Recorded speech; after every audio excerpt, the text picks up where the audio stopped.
कि बाबा साहब आम्बेडकर के दांत निकाले जा रहे थे, तो क्या बाबा साहब आम्बेडकर को 5-6 साल होने के बावजूद भी क्या उनको मालूम नहीं चला कि बाबा साहब आम्बेडकर की हत्या करने की साजिश हो रही? क्या उनको मालूम नहीं हो रहा था? बाबा साहब आम्बेडकर इतने विद्वान आदमी, उनको समझ में नहीं आ रहा था? बाबा साहब आम्बेडकर को मालूम हो रहा था।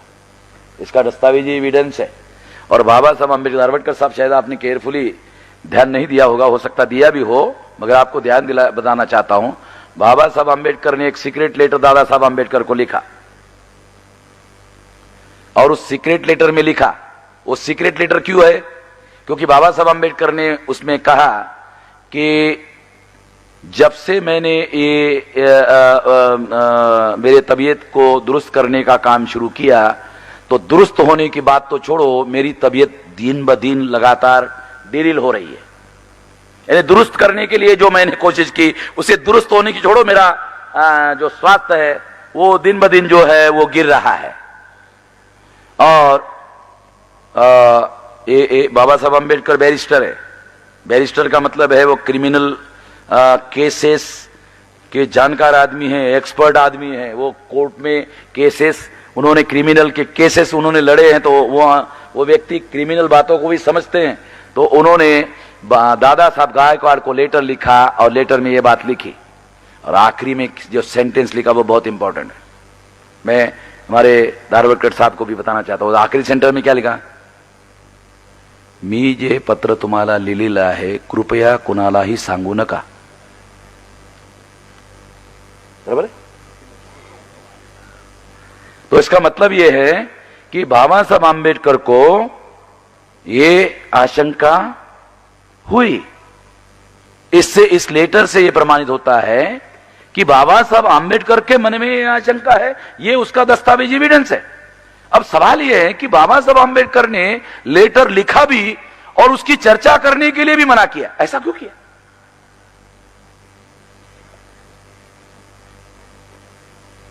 लेटर लिखा भी, और सबसे नजदीकी व्यक्ति दादा साहब गायकवाड़, किसी को भी नहीं लिखा, गायकवाड़ को लिखा। और वो लेटर उन्होंने लिखा और कहा इस पर चर्चा आप मत करो। इसके अगर विश्लेषण में किया जाए तो पता चलेगा इसका क्या अर्थ है। इसका अर्थ यह है कि बाबा साहब आम्बेडकर कुछ दस्तावेज, इससे संबंधित दस्तावेज तैयार कर रहे थे, और वो दस्तावेज सुरक्षित रहने चाहिए, इसलिए वो दादा साहब गायकवाड़ के पास भेज रहे थे। The reflection of mind. Baba Saheb Ambedkar के मन में बहुत सारी बातों की जो आशंका हो रही है, वो माई को तलाक भी देना चाहते हैं, और अपने मित्र बैरिस्टर समर्थ को उन्होंने मैसेज भेजा है कि मैं कुछ दिन बॉम्बे में आ रहा हूं, आपके घर में रहूंगा। और वो तलाक के कागज उन्होंने तैयार किए। LR बाली जो पंजाब के हैं, उन्होंने कहा वो कागज मैंने देखे, वो कागज में तलाक के बारे में लिखा गया था, ये मैंने देखा।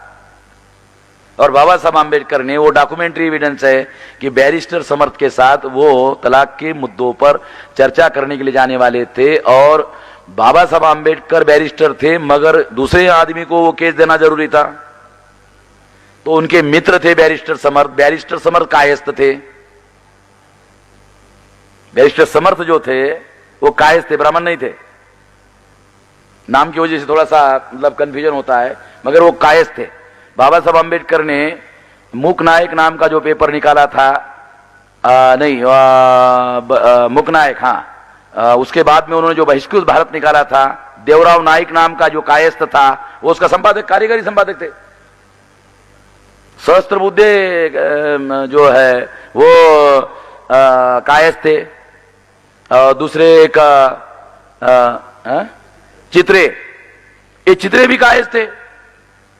ये बहुत सारे लोगों के ये जो नाम थे, नाम बड़े कंफ्यूजन करते हैं, ये सारे कायस्थ थे, ब्राह्मण नहीं थे। मगर ब्राह्मण क्या बोलते हैं, नहीं ब्राह्मण थे। अब लोग वेरिफिकेशन में तो जाते नहीं है। तो ये इस बात का एविडेंस है कि बाबा साहब आम्बेडकर इसके बारे में विजिलेंट थे, और उनको वो रिकॉर्ड रखना चाहते थे। और दूसरी एक महत्वपूर्ण बात कि ये जो लेटर है, ये लेटर शायद उन्होंने एक जगह भेजने के बजाय शायद 1-2 जगह उसको रिकॉर्ड रखने की कोशिश की। इससे प्रमाणित होता है कि वो विजिलेंट थे। दूसरी एक महत्वपूर्ण बात मैं आपको बताना चाहता हूं कि बाबा साहब आंबेडकर को अपना स्वास्थ्य गिर रहा है दुरुस्त होने के बजाय, उनके मन में आशंका है। और दूसरी तरफ माई का जो बिहेवियर है वो कैसे है, वो किसी भी दूसरे डॉक्टर को दिखाने के लिए झगड़ा करती थी। इसका मतलब है वो एज ए डॉक्टर, उसको मालूम है अगर दूसरे डॉक्टर को डॉक्टर बाबा साहब आंबेडकर को दिखाया गया तो दो बातें होगी। एक, वो डॉक्टर डायग्नोसिस करके बता सकता है कि तुम्हारा जो इलाज है वो गलत हो रहा है, वो दूसरा डॉक्टर बता सकता है, सारा षड्यंत्र फेल हो सकता है। दूसरी बात क्या है, दूसरी बात माई के दिमाग में क्या है, माई के दिमाग में दूसरी बात यह है डॉक्टर बाबा साहब आंबेडकर को अगर ये सलाह दिया गया तो वो स्वतंत्र निर्णय लेकर दूसरा इलाज शुरू करवा सकते हैं, इससे बाबा साहब आंबेडकर का स्वास्थ्य दुरुस्त हो सकता है। दो बातें माई सोच रही, इसलिए जो भी आता है कोई दूसरी बात करने के लिए उसके साथ कोई और नहीं, ये जो माई है ये खुद ही झगड़ा करती। और झगड़ा करने की वजह से क्या हो जाता है, वो जो लोग हैं वो परेशान होकर के वो चले जाते और फिर दोबारा फिर जो है बात नहीं करते। आयुर्वेद के भी कुछ डॉक्टर आए थे और उनके साथ भी उन्होंने झगड़ा किया और कई डॉक्टरों के साथ झगड़ा किया। किसी भी व्यक्ति को दिखाने के लिए उसका बिहेवियर, एक अपराधी का जो बिहेवियर होता है, माई का जो बिहेवियर है एक अपराधी का बिहेवियर है। मैं ऐसा मानता हूं कि माई के बिहेवियर का भी स्टडी होना चाहिए। एक किताब में शायद माई के बिहेवियर पर ज्यादा विस्तार से नहीं लिखा गया और मैं ऐसी योजना बना रहा हूं कि इसमें बहुत सारी घटनाओं का, बहुत क्रिमिनल माइंड के लोगों का बिहेवियर कैसा होता है, उस दृष्टि से इस किताब में जो मटेरियल है उसका विश्लेषण करने की जरूरत है। मैं सोच रहा हूं कि इस पर 200 पेज का किताब लिखा जा सकता है अलग। वहां की जो घटनाएं हैं उसका इस तरीके से विश्लेषण करके बताया जा सकता है जिससे और ज्यादा निर्विवाद रूप से इसे प्रमाणित किया जा सकता है, उनके सारे व्यवहार का, सारी घटनाओं का। तो इस तरह से मुझे ऐसा लगता है कि ये आने वाले समय में हम लोग करेंगे। एक तो ये बात हम करना चाहते हैं। दूसरी एक महत्वपूर्ण बात, शामू जादव जिसको माई ने खुद ही भगाया था और मरने के पहले तक करस्पॉन्डेंस उस शामू जादव जो सिंपली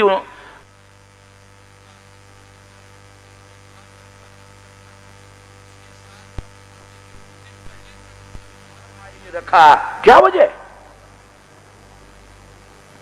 जो शामू जादव कोल्हापुर का है वो उसको माई ने चाहे कोई भी योजना हो, पैसे का लालच हो या कोई भी कारण हो, उसके आधार पर उसको उस षड्यंत्र में शामिल किया गया। 4 दिसंबर 1956 को बाबा साहब आंबेडकर राज्यसभा में थे, बराबर है विलास? 4 दिसंबर 1956 को बाबा साहब आंबेडकर राज्यसभा में थे, राज्यसभा में थे। और इसका मतलब है कि उनका स्वास्थ्य बिल्कुल ऐसा नहीं था कि 5 तारीख के 12 बजे के रात में, मृत्यु 6 तारीख को हुआ का मतलब क्या है, दूसरे दिन 5 तारीख है, तो 5 तारीख के बाद जब 12 बज गए तो 12 बजे के बाद जब समय आ गया तो 6 हो गए। तो इसका मतलब दूसरे दिन ये घटना हुई, बाबा साहब आंबेडकर का जो मृत्यु हुआ, जिसको अब हमने निर्विवाद रूप से हत्या साबित कर दिया है, ये 5 तारीख को 12 बजे के बाद में हुआ। 4 तारीख को राज्यसभा में थे। अगर 4 तारीख को राज्यसभा में थे तो वो कोई बेड रिडन बीमार व्यक्ति नहीं थे, बराबर समझ रहे वकील साहब? इसका मतलब बाबा साहब आंबेडकर बेड रिडन बीमार व्यक्ति नहीं थे, इसलिए दूसरे दिन उनके मृत्यु होने का कोई वजह ही नहीं थी, कोई कारण नहीं था। 5 तारीख को रात में 12 बजे के बाद बाबा साहब आंबेडकर का हत्या कर दी गई और उसके पहले शामू जादव और डॉक्टर मालवणकर और वो सारे जो लोग हैं उनको योजना बनाकर भगाया गया। बाबा साहब आंबेडकर का बहुत सारा लिटरेचर वो लेकर भाग गए, बहुत सारे ट्रंक जो है बहुत सारी भरी हुई बहुत सारी चीजें लेकर भाग गए, और बहुत सारा इंपॉर्टेंट लिटरेचर भी लेकर भाग गए। माई साहब बाबा साहब आम्बेडकर अपने मृत्यु के पहले जो लिखने का काम कर रहे थे, छुपकर माई साहब बाबा साहब आम्बेडकर क्या लिख रहे हैं उस पर भी वो सीआईडी की तरह, एक चोर की तरह निगाह रखती थी। और बाबा साहब आम्बेडकर ने जो लिखा था उसको लेकर वो भाग गई थी, गायब कर दिया वो मटेरियल। और मटेरियल गायब करने के बाद बाबा साहब आम्बेडकर भयंकर गुस्से में आ गए, और उनके पीए जो है नानक चंद उसके ऊपर बहुत ज्यादा गुस्सा हुए। तो गुस्सा हुए, उसके पहले वो माई पर गुस्सा हो गए, और किसने गायब किया, बहुत ज्यादा गुस्सा हो गए। तो माई ने टेलीफोन किया नानक को और कहा वो मेरे पास में है मगर बोलना मत साहब को। देखो मैं आप लोगों को बिहेवियर का एक जो एबनॉर्मल आदमी है, एक जो अपराधी आदमी है, वो अपराधी आदमी का भी। अब माई को बाबा साहब आम्बेडकर लिख रहे हैं, क्या लिख रहे हैं, क्या लेना देना है भाई। इसका मतलब है थर्ड फोर्स माई के अलावा समाज में, ब्राह्मणों के समाज में माई तो मेडिकल साइंस की स्टूडेंट है। अगर माई मेडिकल साइंस की स्टूडेंट है तो साहित्य के क्षेत्र में, इतिहास के क्षेत्र में वो कौन सा लिखान काम कर रहे हैं। माई को उतना इंटरेस्ट नहीं होना चाहिए और नहीं होगा, मगर थर्ड पार्टी जो समाज में ब्राह्मण है उन्होंने माई को काम पर लगाया कि देखो क्या लिख रहा है, लास्ट में कोई मामला, वो उसका आदमी का दिमाग बहुत तेज है, वो क्या लिख रहा है जरा ध्यान रखो। ऐसी बहुत सारी घटनाएं, इसका बहुत एबनॉर्मल जो साइकोलॉजी होती है, एक होती है abnormal psychology, normal psychology and abnormal psychology. इस दृष्टि से उन घटनाओं का विश्लेषण करना जरूरी है। तो बहुत सारी बातें आप लोगों को पता चलेगी, मैं कोशिश करने वाला हूं, मुझे जैसे समय मिलेगा उसको कम से कम 200 पेज, इस पर बहुत विस्तार से 200 पेज लिखे जा सकते हैं। ये जो एबनॉर्मल बिहेवियर है माई का, एक अपराधी व्यक्ति का जो बिहेवियर होता है वो सामान्य लोगों के जैसा नहीं होता है, उसका अलग होता है। और ये बाकायदा शास्त्रीय बात है, ये कोई काल्पनिक बात नहीं, शास्त्रीय बातें हैं। और शास्त्र के आधार पर ये इसको विश्लेषण करके सिद्ध किया जा सकता है, और इस तरह से ये बताया जा सकता है कि ये प्लानिंग बनाकर, योजना बनाकर ये सारी की सारी चीजें हो रही थी। और बाबा साहब आम्बेडकर के मृत्यु के बारे में वो श्यामू जादव उसके षड्यंत्र में शामिल था, उसको जो पत्र व्यवहार माई कर रही थी, वो पत्र व्यवहार उसका बेटा, क्या नाम है उसका, राजरत्न जादव, उसका बेटे के पास वो पत्र व्यवहार है। हम लोगों ने बहुत कोशिश की वो पत्र व्यवहार हमको दे, बिल्कुल नहीं दिया उसने। उसके बेटे को भी मालूम है उसके बाप ने क्या किया। अब उसके बेटे का क्या करना है वो तो समाज देखेगा, ओ समाज के लोग देखेंगे क्या करना है क्या नहीं करना है। मगर ब्राह्मण आज भी सतर्क है। मतकरी यहां बैठे थे, उनके पास वो लेटर लेके आए थे अंग्रेजी के, तो वो मराठी के अंग्रेजी करने के रेफरेंस में उसके पास से उसको मालूम हो गया बामसेब का कार्यकर्ता है, बामसेब के संपर्क में है, तुरंत वो आया और लेके गया। और किसके पास दिया, डॉक्टर चौसालकर नाम का ब्राह्मण। और फिर डॉक्टर चौसालकर के पास में जब वो लेटर गए, उसके बाद वो लेटर हम लोग चाहते थे कि आखिर माई साहब जाधव के साथ में जो पत्र व्यवहार कर रही है, एक घर में मतलब नौकर के तौर पर काम करने वाले जो आदमी है, उसको इतना इंपॉर्टेंस क्यों दे रही है? हाँ, और बाबा साहब आम्बेडकर का जब मृत्यु हुआ उसके पहले दिन भाग गया। वो भागा नहीं, वो उसको प्लान बनाकर भगाया गया। और माई को यह भी डाउट रहा होगा, अरे ये अगर इसको मैं अकेला भगा देती हूं तो हो सकता है रेलवे स्टेशन से साला फिर वापस आ जाएगा। देखो माइंड, ये जो एबनॉर्मल माइंड कैसा काम, अगर इसको मैं अकेला भेजती हूं तो ये रेलवे स्टेशन पर जाके फिर वापस आ सकता है। 2 आदमी उसके साथ भेजे, ताकि ये वापस नहीं आना चाहिए। प्लानिंग चलते ना डॉक्टर दातार साहब, समझ रहे मैं क्या समझा रहा हूं। प्लानिंग करने वाला जो आदमी है, अपराध करने वाला जो आदमी है, योजना बनाने वाला जो आदमी है, वो सारी चीजों की प्लानिंग बनाता है। और काउंटर प्लानिंग क्या हो सकता है, वो नहीं होना चाहिए, उसका भी प्लानिंग बनाता है। जो एबनॉर्मल आदमी होता है उसका माइंड इस तरह के काम करता है। एबनॉर्मल साइकोलॉजी का अगर आप अध्ययन करो तो आपको पता चलेगा।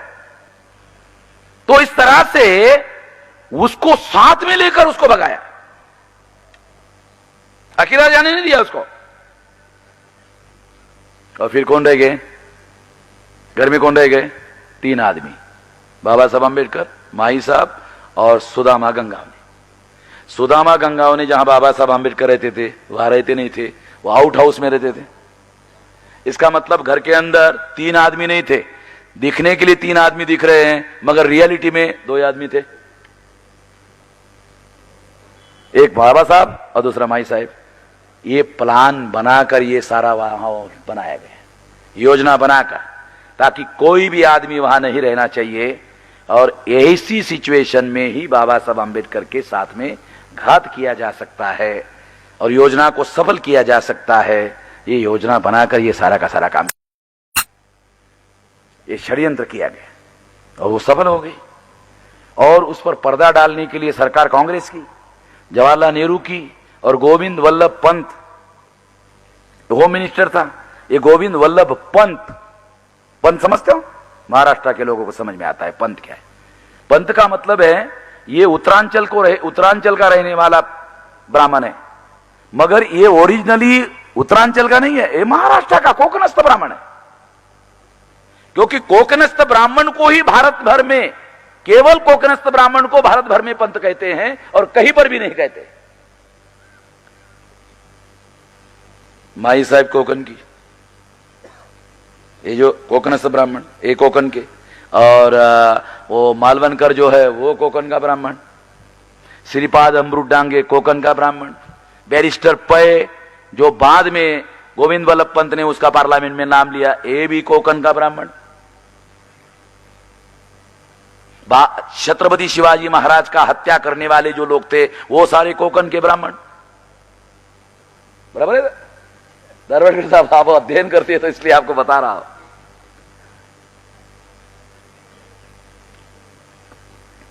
ये सारी बातें ये सिद्ध करती है कि ये सारा का सारा योजनाबद्ध तरीके से षड्यंत्र पूर्वक ये सारा का सारा काम किया गया। और आज तक ब्राह्मण लोग जो हैं ये उनको मालूम है। डॉक्टर चौसाड़कर थर्ड पर्सन होगा, थर्ड ब्राह्मण होगा, मगर वो भी विजिलेंट है।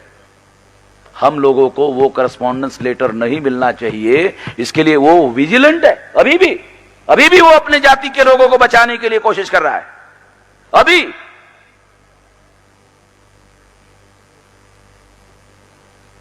इस बात को हमको सही तरीके से जानने और समझने की जरूरत है।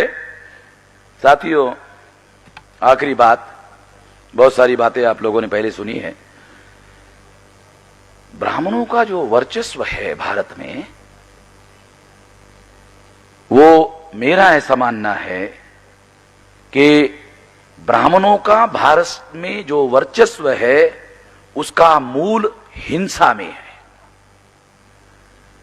भारत में अगर ब्राह्मणों का वर्चस्व है तो बहुत सारे कारण हैं, उसमें सबसे बड़ा कारण है ब्राह्मणों का संपूर्ण चरित्र हिंसा का है।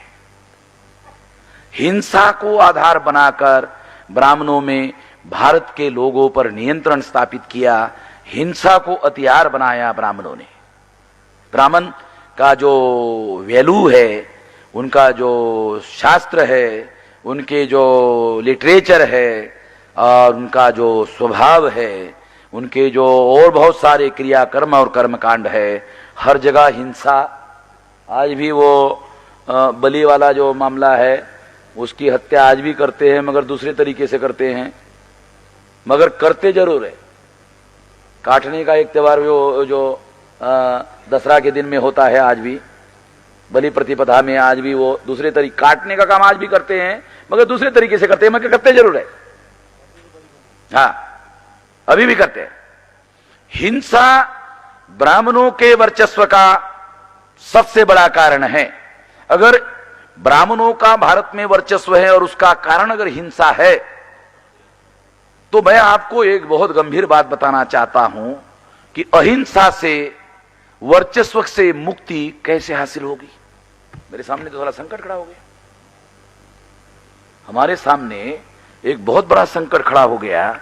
अगर ब्राह्मणों का वर्चस्व हिंसा की वजह से है, हम अहिंसा का रास्ता अपनाने का फैसला किया है, तो ब्राह्मणों का वर्चस्व खत्म कैसे होगा? नया संकट हमारे सामने खड़ा हो गया। यह सबक हमको मालूम नहीं था। हिंसा करने वाले ब्राह्मणों का वर्चस्व खत्म करना है तो अहिंसा से मुझे लगता है संभव नहीं है। अगर अहिंसा से संभव नहीं है तो दूसरी तरफ हिंसा का रास्ता इख्तियार करना कहां तक युक्ति संगत है? हम लोग बहुत बड़े दुविधा में इसकी वजह से फंसे हुए हैं। इसलिए मैं इस दुविधा में मैं ऐसा मानता हूं कि मैं इस दुविधा में हूं। इसका कोई रास्ता अभी मुझे सूझ नहीं रहा है। इसलिए मैं इसका रास्ता क्या हो सकता है ये आप लोगों के ऊपर सोचता हूं, छोड़ देता हूं कि इसका रास्ता क्या होगा। अभी मेरे पास इसका कोई इलाज है नहीं, मगर इसका इलाज जरूर ढूंढना होगा। मैं इतना ही कह सकता हूं कि इसका इलाज जरूर ढूंढना होगा। अभी मेरे पास इसका कोई इलाज नहीं। इस विषय को मैं यहीं समाप्त करना चाहता हूं। आप लोगों ने मेरी बात ध्यान से सुनी, इसके लिए आभार और धन्यवाद।